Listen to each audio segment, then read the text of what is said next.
pengerjaan soal.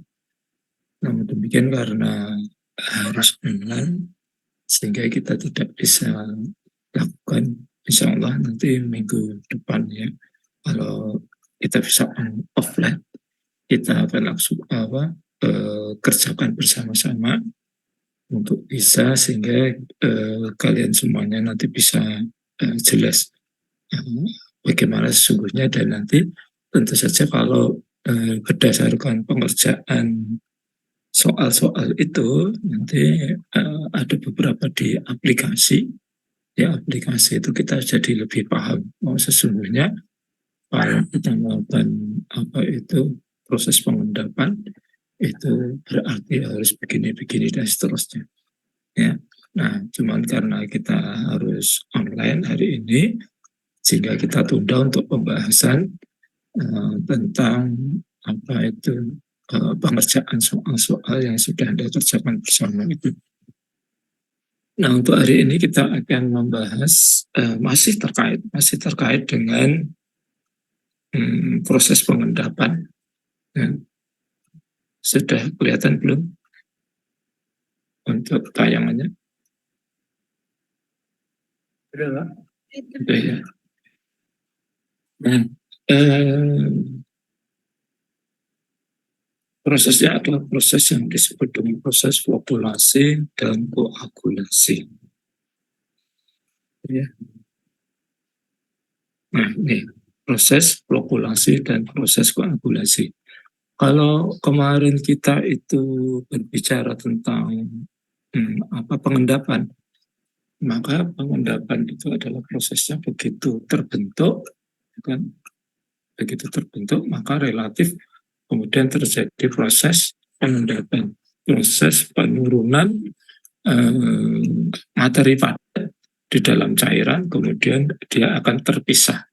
Ya, jadi pengendapan sebagaimana kalau di kemarin proses kimia analisis ya yang sudah dikerjakan itu misalnya mereaksikan untuk kromat atau argentometri itu maka begitu terbentuk endapan warnanya putih, maka kemudian dia akan langsung terjadi material padatnya itu langsung turun ke bawah. Nah, kenapa kemudian langsung turun ke bawah? Ya karena materialnya adalah material padat, di mana kemudian densitasnya itu lebih besar daripada densitas media cairnya. Sehingga begitu terbentuk endapan, dan densitas endapannya adalah lebih tinggi, maka dia langsung turun ke bawah. Sehingga akan terjadi pemisahan antara fase padat dengan fase cair.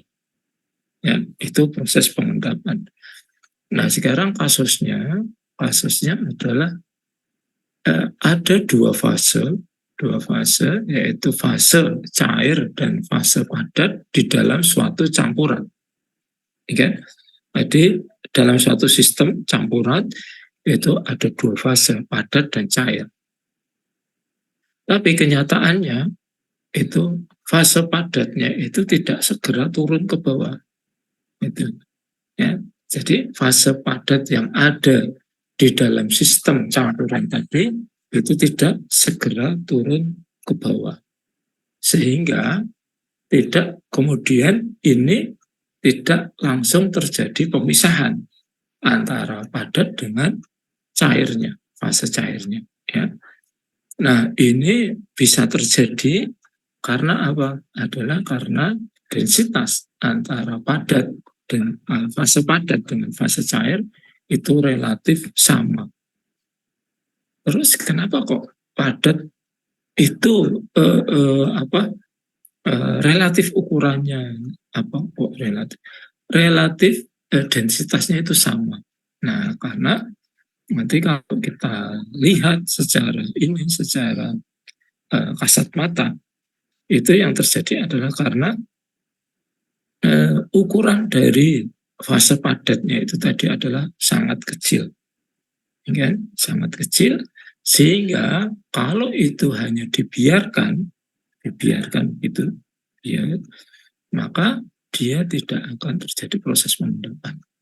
Ya, saya ulangi sekali lagi, ada suatu campuran, ya, suatu campuran padat dan cair, karena ukuran padatnya itu, fase padatnya itu sangat kecil, ya, sehingga densitasnya itu adalah relatif sama dengan cairnya.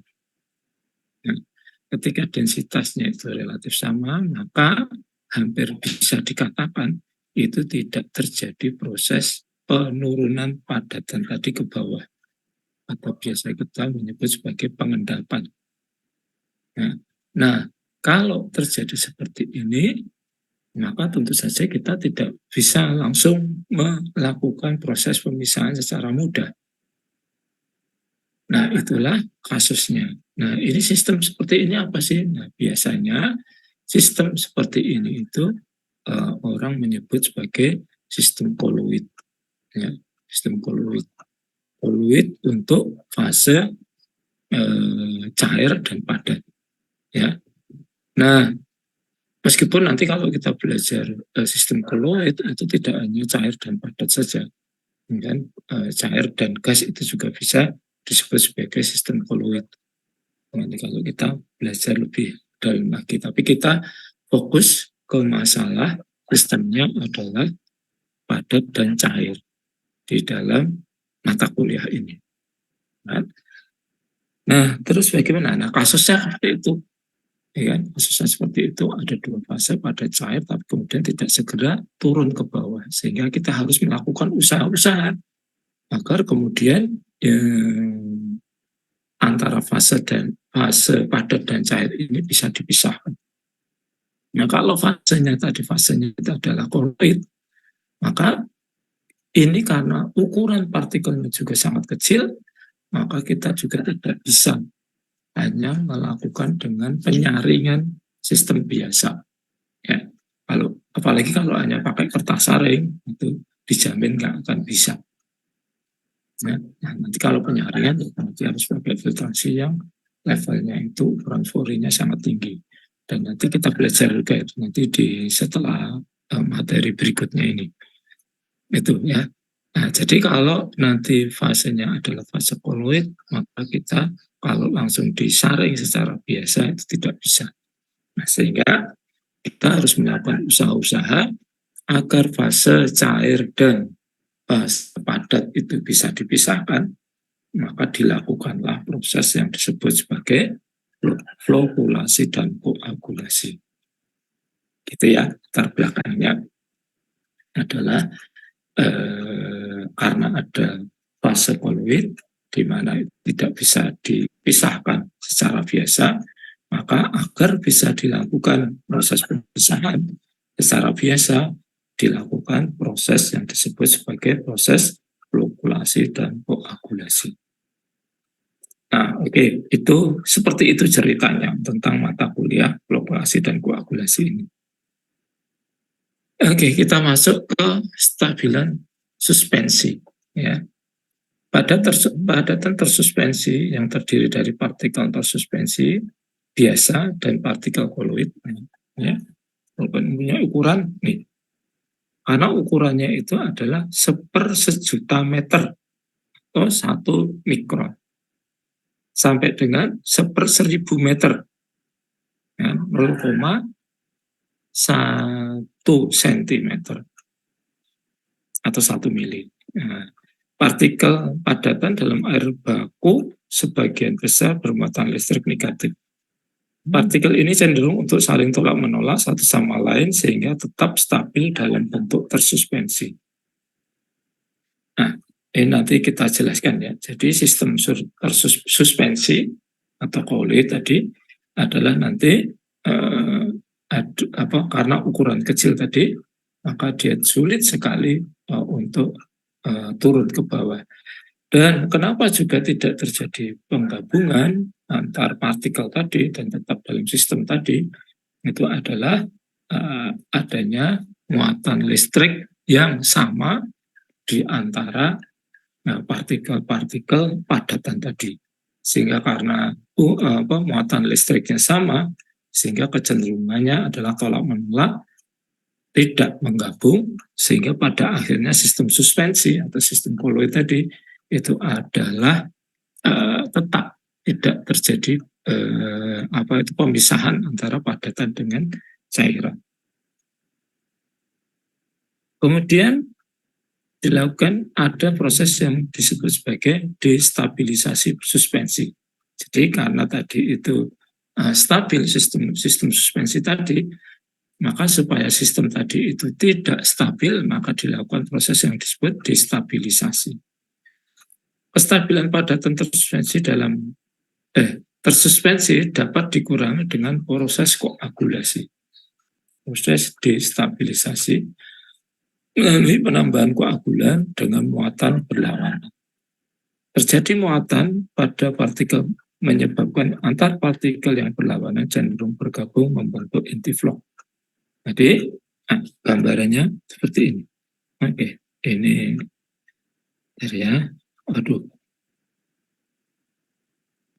ini harus keluar dulu.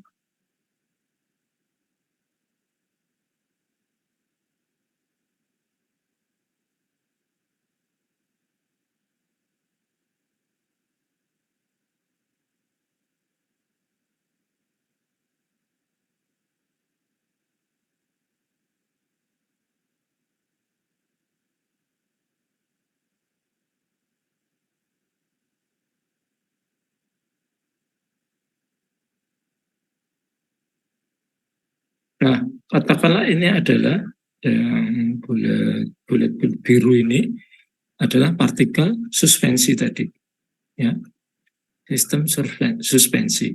Nah, karena muatannya sama, tentu saja ini tidak mau bergabung. Ini akan tolak menolak begini.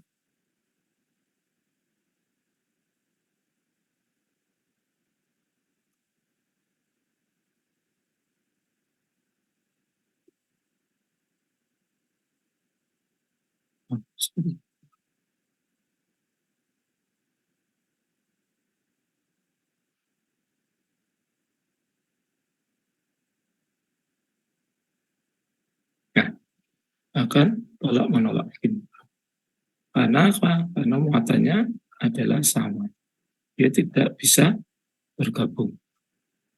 Nah, supaya dia mau bergabung, maka dilakukanlah usaha-usaha, yaitu dengan menambahkan yang disebut tadi adalah sebagai materi koagulan atau materi pendestabilisasi.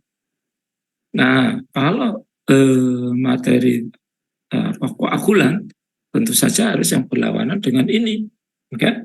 Nah, tentu saja kita harus mencari material yang muatannya berbeda dengan muatan dari partikel padatan yang tersuspensi tadi. Ya. Nah, oleh karena itu kita tambahkan ini. Tambahkan begini. Nah, dia akan menempel. Dan ketika kita menempel begini, kemudian kita tambahkan lagi begini, ya. Nah, gitu. Atau bahkan agak lebih banyak lagi, maka akan terjadi muatan yang ini adalah awalnya murni negatif, kemudian terjadi di permukaan dari suspensi tadi adalah kemudian tertempeli oleh muatan positif, sehingga dengan demikian untuk muatan dari partikel yang sudah tertempeli oleh material koagulan ini, maka di permukaan sini dia akan bermuatan positif. Nah, karena ini bermuatan positif, nah sehingga ini ketika ini ada di dekatnya, dia bisa bergabung. Nah, katakanlah begitu. Oh, ternyata sini juga masih ada, katakanlah gitu kan, masih ada, maka dia bisa menggabung ke sini. Nah, dan seterusnya, misalnya ini nanti di sini juga masih ada, misalnya gitu, masih ada, maka dia akan menarik partikel yang lain yang muatannya negatif lagi, yang sistemnya adalah sistem padatan. Dengan demikian, yang awalnya kalau satu partikel ini ukurannya relatif sama dengan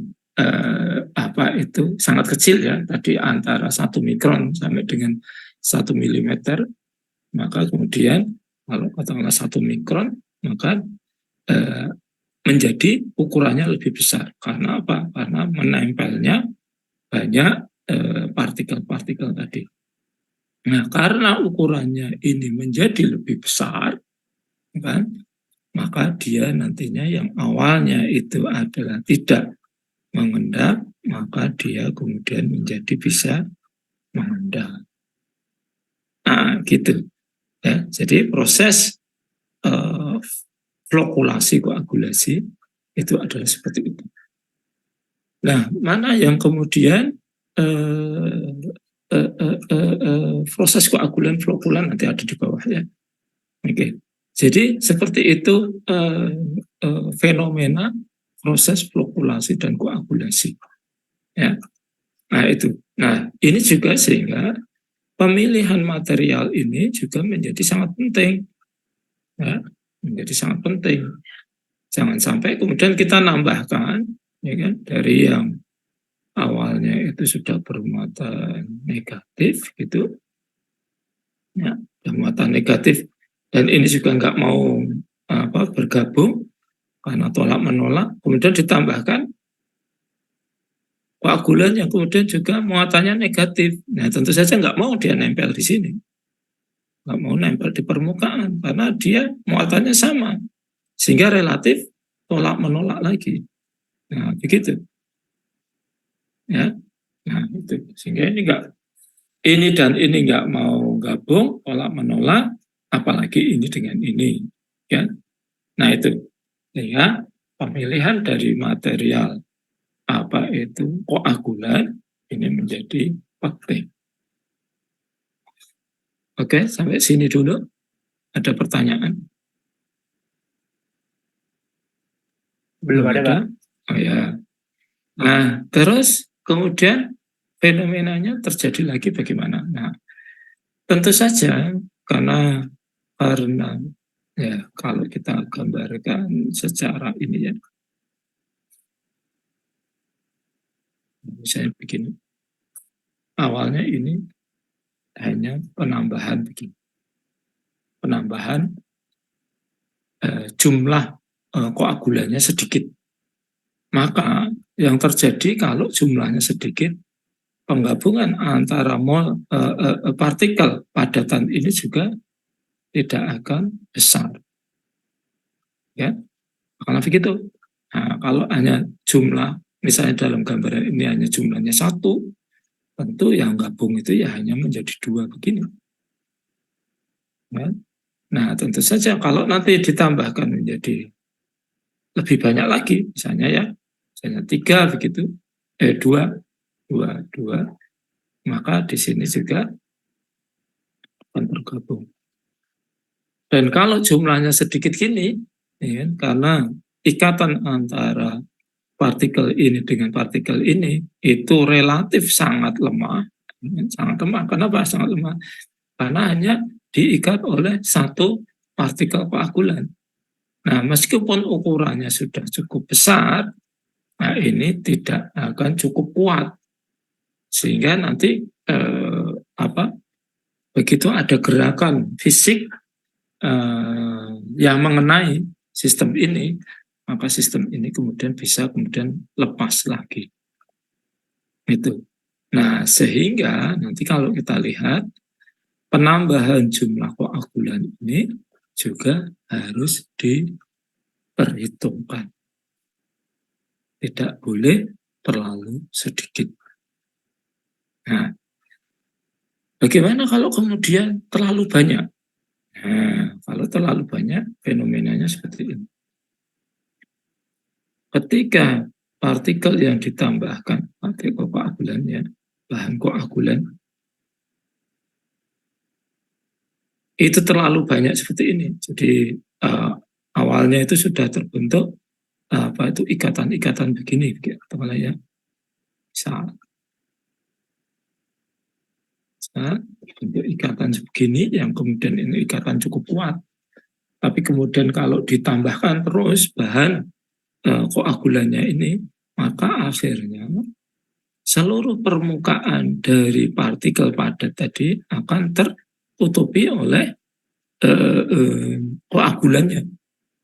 Yang ini tertutupi, yang ini juga tertutupi, yang lain juga tertutupi. Sehingga yang awalnya ini fungsinya adalah untuk membentuk muatan yang berbeda antar partikel, pada akhirnya semua partikel ini bermuatan yang sama. Akhirnya apa? Yang akhirnya awalnya itu gabung gini menjadi terpisah, pisah lagi. Ya.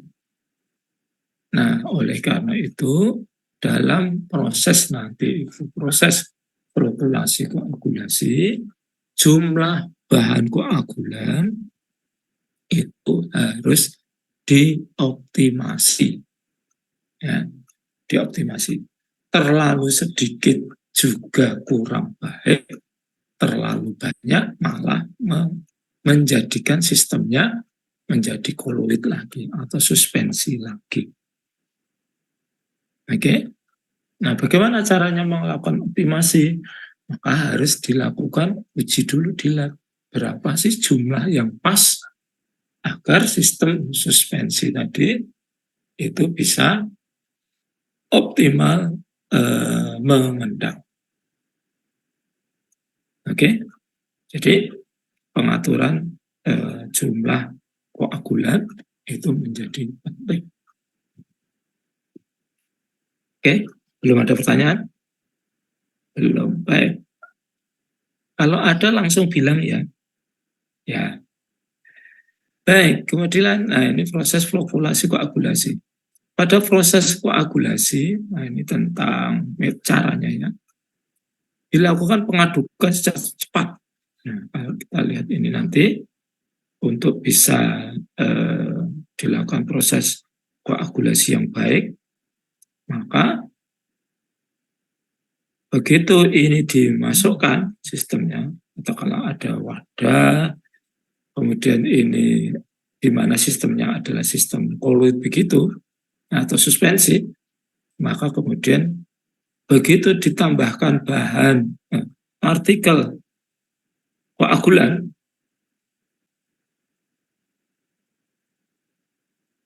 tambahkan begitu, itu harus dilakukan pengadukan cepat. Tambahkan begitu, dilakukan pengadukan cepat. Ya. Lakukan lagi.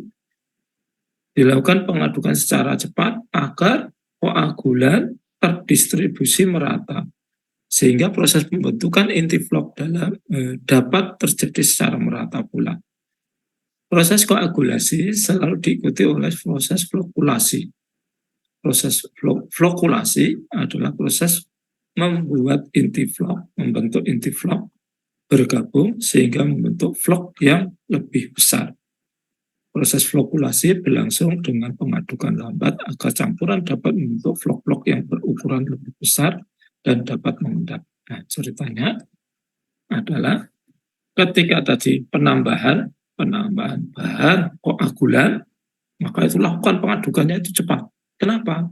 Nah, supaya bahan koagulan ini menempel merata di setiap inti flok. Di setiap inti bahan tersuspensi. Itu ya. Nah, ini lakukan proses pengadukan cepat. Kalau Anda ngaduknya itu lambat, nah yang dikhawatirkan adalah apa itu bahan koagulan itu hanya menempel di sebagian kecil dari bahan tersuspensi, bahan partikel padat tersuspensi. Apa akibatnya? Nah, misalnya kalau kayak gini, maka nempelnya ya hanya sebagian kecil nanti. Sedangkan partikel-partikel yang lain itu tidak bisa nempel, tidak bisa bergabung. Kenapa nggak bisa bergabung? Karena ini kan ini tidak terlingkupi partikelnya oleh bahan koagulan. Sehingga yang lain-lain itu tetap terjadi tolak menolak. Sehingga yang terjadi proses flokkulasi itu hanya sedikit, ya. Nah, itu tadi kenapa dilakukan pengadukan cepat, ya, supaya bahan koagulannya itu merata di seluruh partikel. Oke.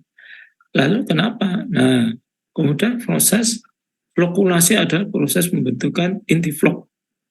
Inti flok itu apa sih maksudnya? Nah, ini. Jadi inti flok itu ya gini. Nah, misalnya begitu. Nah, ini disebut inti flok itu kayak gini. Inti flok, banyak inti flok itu. Nah, kemudian sehingga apa? Dan ini merata karena tadi dilakukan pengadukan cepat, maka akan bisa terbentuk penggabungan ini. Nah, penggabungan inilah yang disebut sebagai proses flokkulasi. Proses nih, terjadi proses flokkulasi dengan pengadukan lambat. Terus kenapa kalau proses flokkulasi harus pengadukan cepat? Harus pengadukan lambat, karena kalau sampai pengadukannya cepat, maka ini bisa lepas lagi. Bisa lepas lagi begitu. Nah, begitu ya. Jadi ketika proses penggabungan ini tadi, ini lakukan pengadukannya lambat. Oke? Ada pertanyaan? Jelas? Belum ada, Pak. Jelas, Pak. Jelas ya? Oke, sip. Itu saya izin bertanya, Pak. Ya, silakan. Untuk flokkulasi di PDAM atau di WTP itu berarti kecepatannya itu relatif lambat ya, Pak? Kalau proses koagulasinya itu nanti dilakukan pengadukannya cepat, tapi kalau proses flokkulasinya harus dilakukan pengadukan lambat.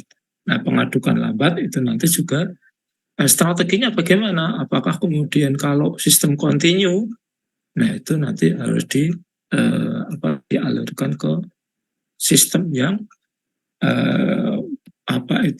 ukurannya itu sangat besar, ya, untuk nanti ada kok di bawah untuk yang proses proses flokkulasi koagulasi itu dilakukan di mana. Nah, biasanya juga dilakukan di salah satu yang cukup banyak, yaitu ada di yang banyak digunakan itu adalah untuk proses tadi dinyatakan untuk proses pengolahan air yang di mana bahan baku untuk proses pengolahan tadi adalah dari air yang sistemnya keruh. Kalau airnya sudah air dari pegunungan, ya tentu saja karena sudah jernih di awal, sehingga proses flokkulasi koagulasi ini menjadi tidak diperlukan. Nah, jadi proses flokkulasi koagulasi itu digunakan untuk sistem yang keruh. Ya, nah, itu juga dikerjakan juga untuk proses wastewater treatment, ya, WTW tadi, wastewater WWT itu, ya. Nah, itu juga biasanya dilakukan itu karena apa? Biasanya salah satu material di dalam air limbah atau limbah cair itu biasanya salah satunya adalah adanya yang disebut sebagai TSS, ya, TSS. Jadi total suspended solid, material padatan tersuspensi. Nah, itu juga akhirnya keruh tadi.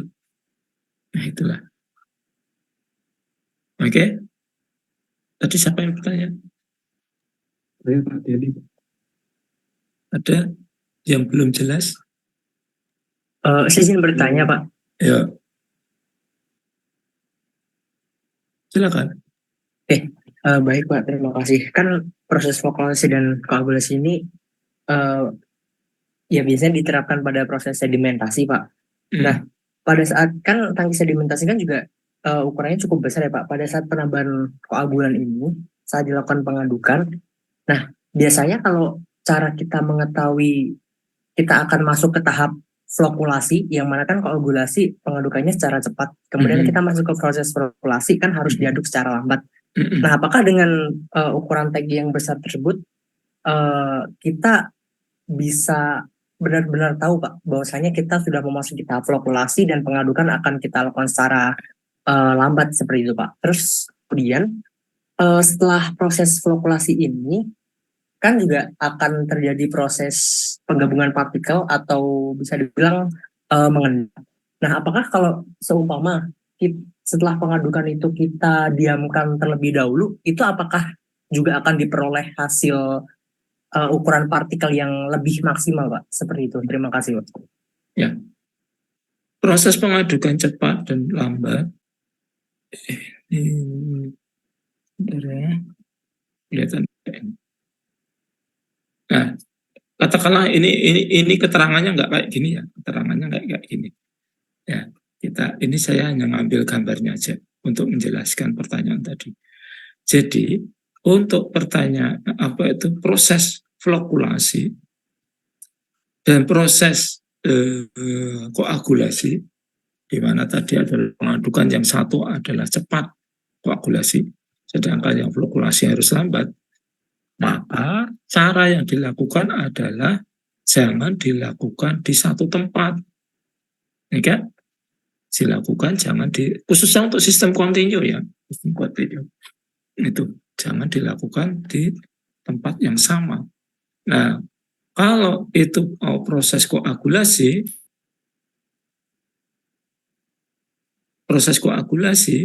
maka buatlah sistemnya itu kecil, tempatnya itu kecil. Sehingga kalau ini ada air masuk, maka tambahkan ini salah satu contoh ya, contoh bahan koagulat. Itu di sini, kemudian di sini lakukan pengadukan cepat.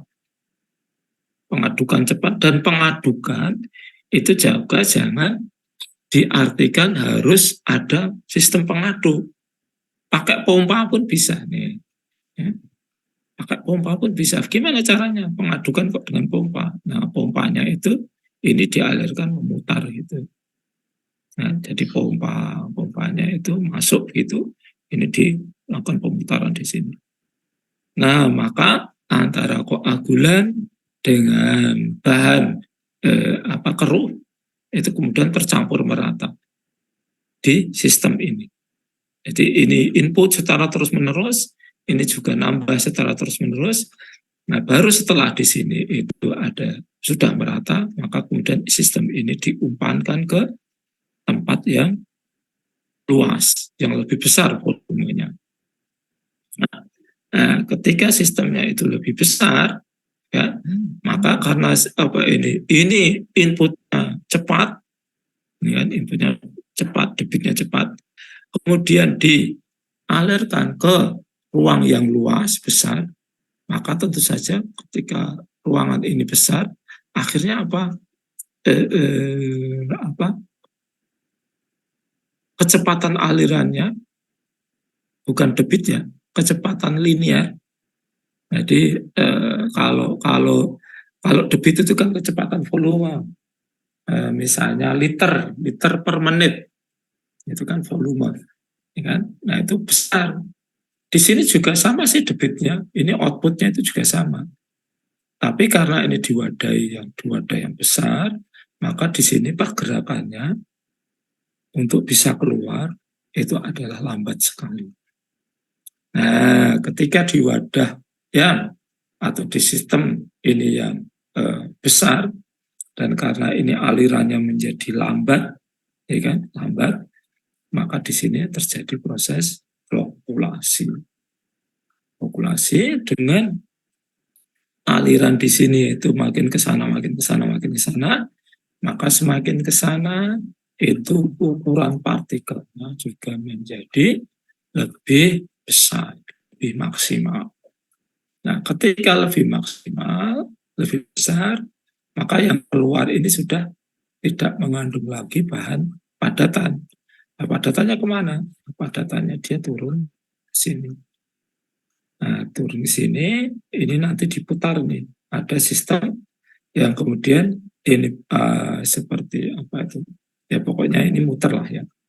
Muter, muter ke sana gitu terus gitu. Nah, sehingga akan mengakibatkan endapan-endapan di sini itu kemudian mengalir ke bawah sehingga nanti keluar. Nah, jadi gitu ya. Jadi sistem antara kok padat, proses koagulasi dengan proses flokulasi dilakukan di tempat yang berbeda. Khususnya ini kita berbicara kalau sistemnya sistem kontinu. Itu ada pertanyaan lagi? Terima kasih, Pak. Ya.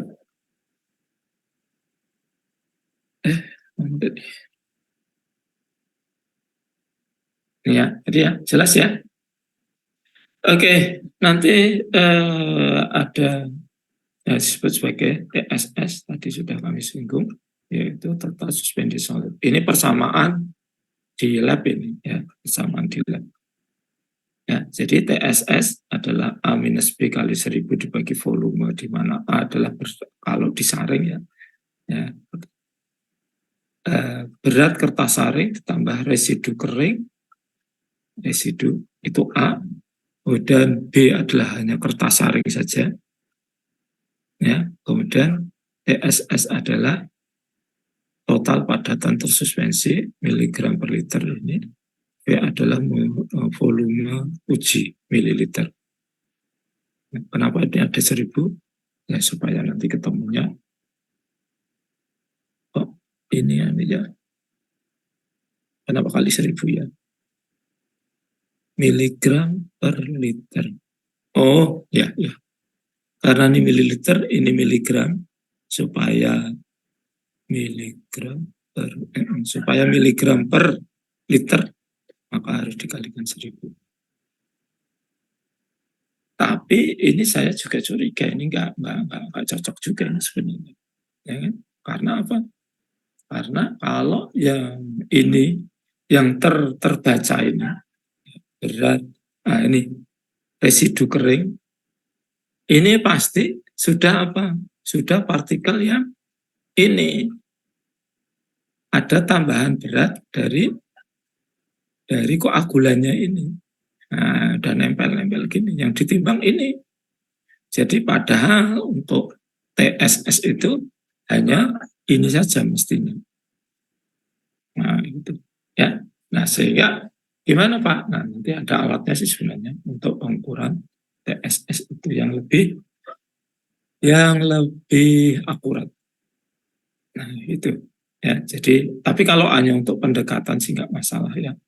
Jadi ini sebenarnya bukan apa itu padatan tersuspensi, tapi suspensi plus koagulan. Itu untuk persamaannya.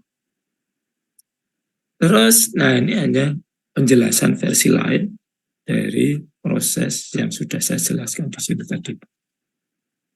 Itu, ya, ini awalnya apa ini negatif gini, kemudian ada ditambahkan flokulan, akan gabung di blok yang besar. Nah ini juga penjelasan yang lain ya, ketika partikel ini ditambahkan, kan nanti juga akan terbentuk penggambaran, ini hanya penggambaran versi lain. Jadi di mana kalau ini proses flokulasinya itu ditambahkan dengan bahan polimer. Jadi polimer akan menangkap partikel bentuk seperti ini, partikel antar partikel yang bentuknya seperti ini akan tergabung menjadi seperti ini. Nah, ini jadi ini dan ini bisa menggabung karena ada ini sisa bagian ini yang masih bisa mengikat yang lain. Hanya penggambaran proses flokulasi versi lain. Nah, ini contoh, ya, contoh ketika proses flokkulasi koagulasi itu di lab. Ya. Awalnya seperti ini. Nah, ini contoh material tersuspensi. Nah, ini seperti ini. Air keruh, yang air keruhnya itu adalah dari contohnya itu bukan air keruh kalau ini ya. Kalau di daerah Sleman itu keruh, misalnya di Selokan Mataram saja lah, Selokan Mataram, utara kampus itu. Kalau pas keruh, itu kemungkinan belum termasuk, kemungkinan belum termasuk. Tapi sudah deh, sudah maaf. Kenapa? Karena kalau kalau yang Selokan Mataram itu airnya itu dari daerah Magelang awalnya, yang Magelang, Muntilan itu, baru kemudian akan masuk Kulon Progo itu dialirkan ke Jogja. Nah, itu masih masuk, masih masuk. Kenapa kok masih masuk? Karena apa? Karena daerah-daerah tadi yang di apa di Sungai Progo yang utara itu adalah airnya melewati tanah yang area yang tanahnya adalah tanah liat. Nah, tanah liat itu akhirnya akan menghasilkan keruh yang seperti ini. Nah, berbeda kalau kamu ambil air keruh ketika banjir, katakanlah banjir di daerah Sleman yang bukan Selokan Mataram, ya. Misalnya di kali apa itu namanya yang sebelah kampus itu. Nah itu kalau kamu ambil dari situ ketika sedang banjir, kemudian kita biarkan dalam waktu nggak terlalu lama itu sudah akan menjadi jadi jendi. Jadi akan terjadi proses pemisahan antara padatan dengan cairannya. Nah, kalau yang campurannya itu tanah liat, biasanya itu sistemnya kayak gini. Nah, kalau seperti ini dibiarkan, ya nggak akan bisa. Nggak akan bisa, ini tetap akan keruh kayak gini. Ya, masih akan selalu keruh seperti ini. Nah, oleh karena itu, dari sistem suspensi ini, ya, kemudian ditambahkan, ini sudah ditambahi dengan bahan koagulan. Bahkan tambahkan, kemudian aduk cepat, aduk cepat gitu. Nah, setelah itu akan ini kan sudah terbentuk ini sebenarnya kalau kita lihat ya dari awalnya itu ukurannya hampir-hampir nggak terlihat, ini sudah terbentuk ini kecil-kecil gitu ya, kecil sudah mau mengendap dan seiring berjalannya waktu itu yang awalnya terbentuk berukuran seperti ini ya titik-titik itu maka akan semakin besar menggumpal seperti ini. Sehingga kalau ukurannya sudah seperti ini, itu akan mudah dilakukan proses pemisahan secara sederhana. Sehingga dihasilkan air yang bening seperti ini. Ini contoh, kalau saya lihat ya, ini koagulannya adalah FeCl kalau kalian lihat. Kenapa? Karena warnanya coklat. Jadi FeCl3, ferrichloride. Itu salah satu contoh bahan koagulan. Bahan koagulan yang ada di masyarakat, contoh yang lain apa yang banyak ditemukan, yang gampang dan murah, itu adalah tawas.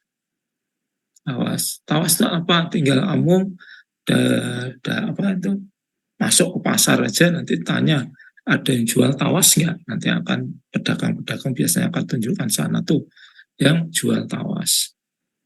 Tawas itu apa sih? Senyawanya itu adalah aluminium sulfat. Jadi tawas itu adalah aluminium sulfat Al2SO4 3 kali. Itu juga bahan koagulan.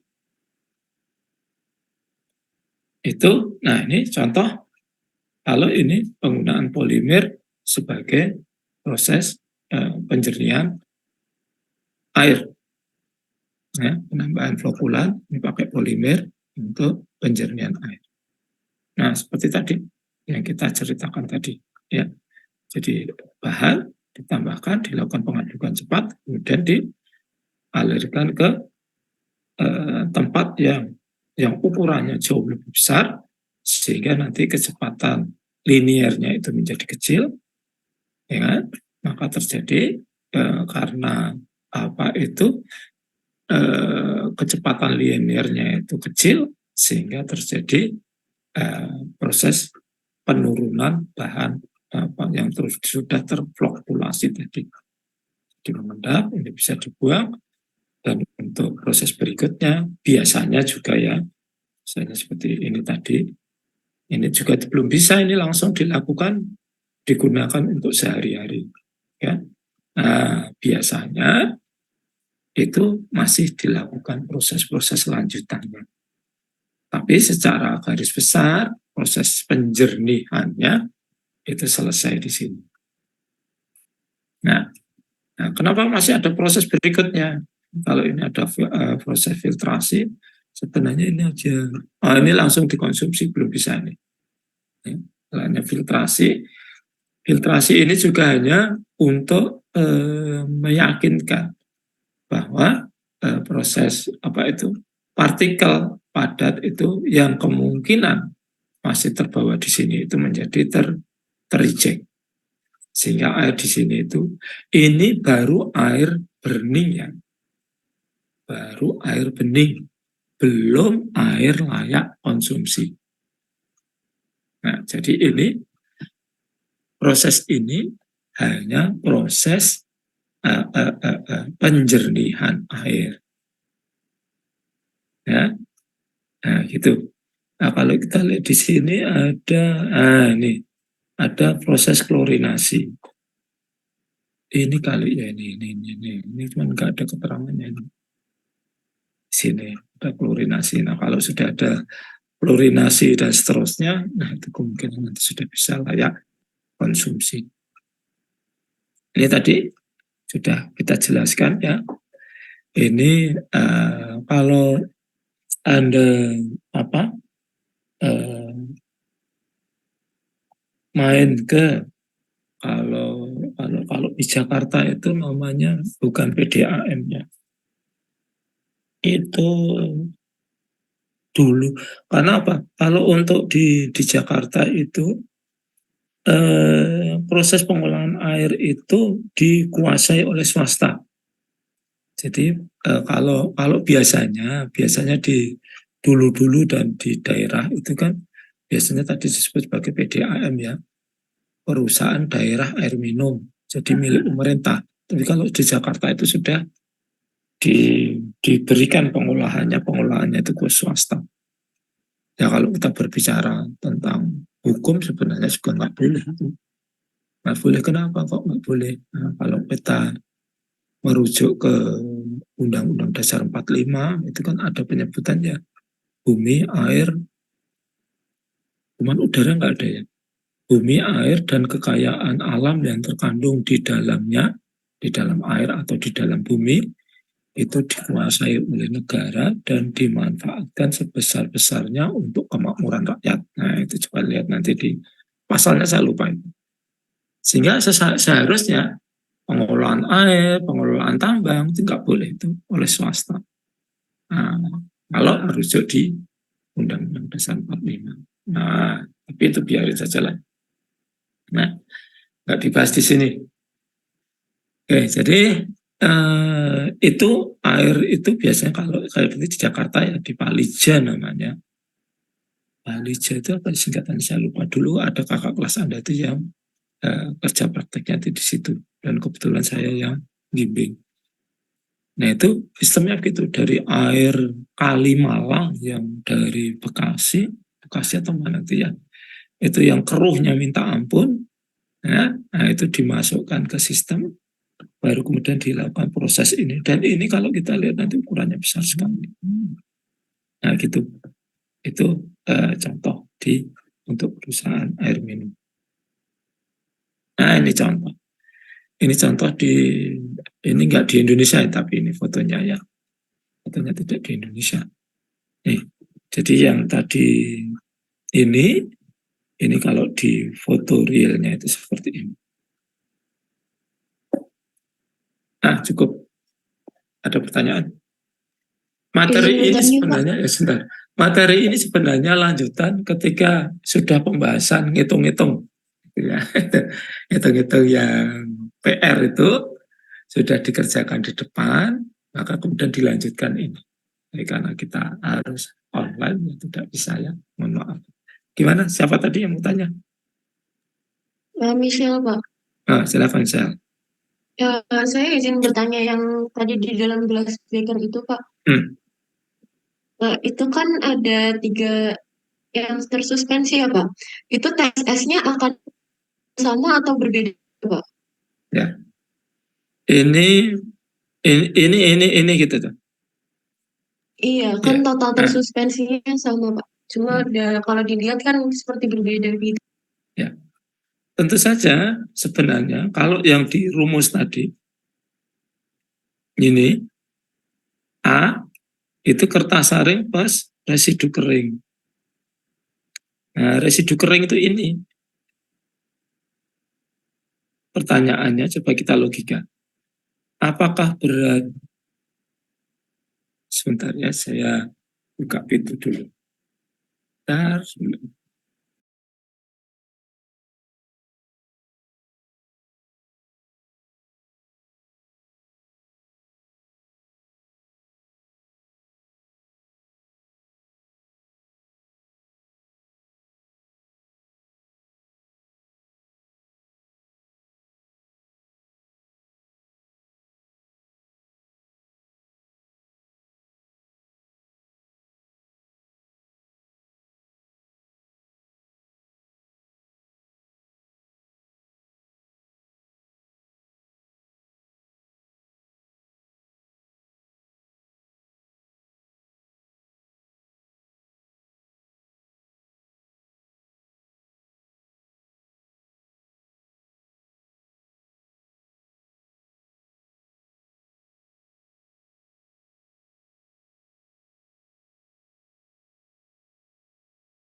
Oke, kita lanjutkan lagi ya.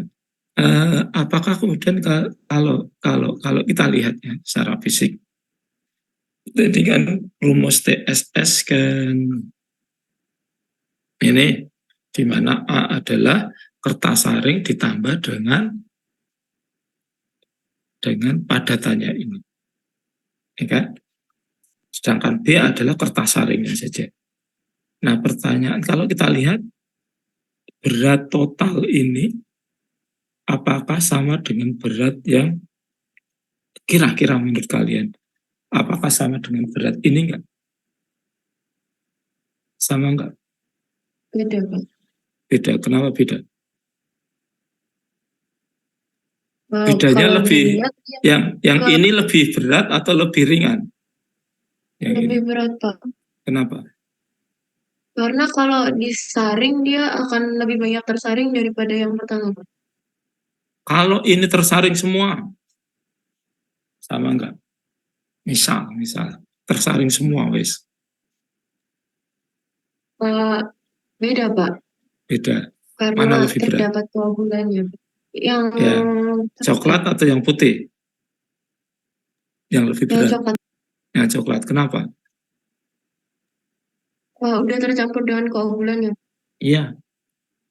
Jadi yang coklat ini adalah sesungguhnya padatan tersuspensi ditambah dengan koagulan.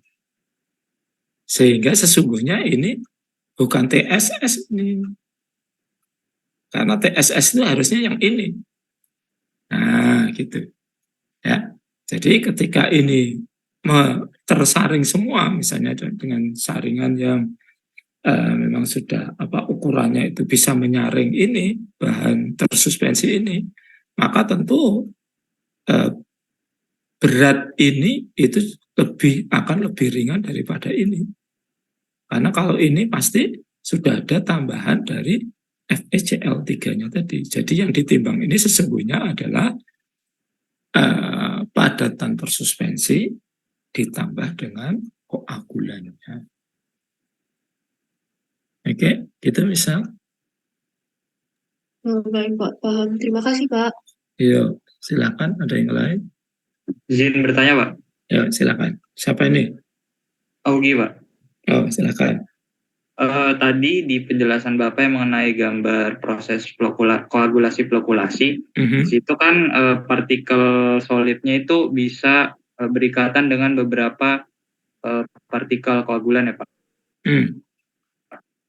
Yang saya tangkap di situ bahwa ada pengaruh ukuran partikel dari koagulan terhadap proses koagulasi maupun flokulasi ini. Nah, yang saya tanyakan di sini, apakah kita bisa Pak untuk menambahkan ukuran partikel koagulan yang sangat besar sehingga bukan koagulan yang menempel pada solidnya, justru solidnya itu yang menempel pada permukaan koagulan itu. Kalau seperti itu, maka itu bukan prinsip flokulasi koagulasi, ya kan?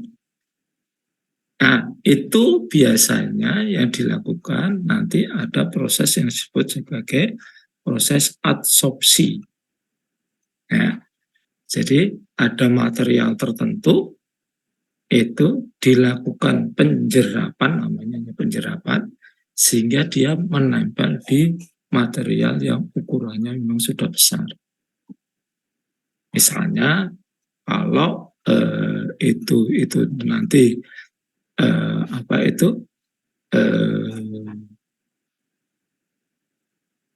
dilakukan di dalam proses, maka partikel yang ini ya, ini akan terjerat namanya ya, terjerat di permukaan dari bahan adsorben. Itu cuman tentu saja kalau yang dilakukan adalah dengan menambahkan bahan adsorben, ya nanti kalau kita lihat di sini, ini kalau yang dilakukan adalah bahan adsorben, maka jadi jumlah dari limbah ini menjadi sangat besar, ya kan, menjadi sangat besar. Karena yang ditambahkan adalah bahan padatan yang juga jumlahnya tentu juga sangat banyak. Kan? Padatan, ini partikel padat, pengaruh tadi, kemudian ditambah bahan padatan. Terpisah sih, cuman di sini nanti dihasilkan, kalau kita lihat di sini, nah ini menjadi sangat banyak. Kalau ini kan hanya ditambahkan cairan, ya, nah sehingga jumlahnya ya relatif sedikit. Ini hanya kelihatannya banyak loh ini, kelihatannya banyak. Padahal ini kalau misalnya di press gitu ya, volumenya kecil. Berbeda coba aja kalau ditambahkan segini, ini ditambahkan bahan katakanlah karbon. Karbon salah satu bahan adsorben kan karbon sebanyak 1 genggam. Nah itu kan volumenya 1 genggam plus ini. Nah tentu saja nanti limbah yang dihasilkan itu menjadi sangat besar. Itu tapi Ya Pak, terima kasih Pak. ya, ada yang lain? Nggak ada? Oke, kalau nggak ada, saya lakukan absensi dulu sebelum kita akhiri pertemuan kali ini. Nih.